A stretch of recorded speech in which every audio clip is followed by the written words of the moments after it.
నమస్తే, మీరు చూస్తున్నారు రైతన్న తోడుగా. ఇప్పుడు మనం చూడొచ్చు మా పొలం అయితే మాత్రం ఉంది. ఇది తెలుసు కదా, చాలా మంది డ్రాగన్ ఫ్రూట్ అని అయితే మాత్రం ఎక్కడ చూసినా వీడియోలు చూస్తున్నారు, తింటున్నారు, కొంటున్నారు. కానీ మన ఇండియాలో అది చైనా వాళ్ళు డెవలప్ చేసింది అనమాట డ్రాగన్ ఫ్రూట్ అనేది.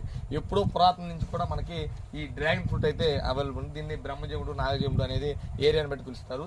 ఇదైతే మా పొలం గట్లెమ్మటే ఇలా ఎక్కడ చూసినా సరే రైతులు పక్షాన అయితే మాత్రం గట్లెమ్మటే లేకపోతే పొదల్లో ఎక్కువ కనిపిస్తూ ఉన్నాయి.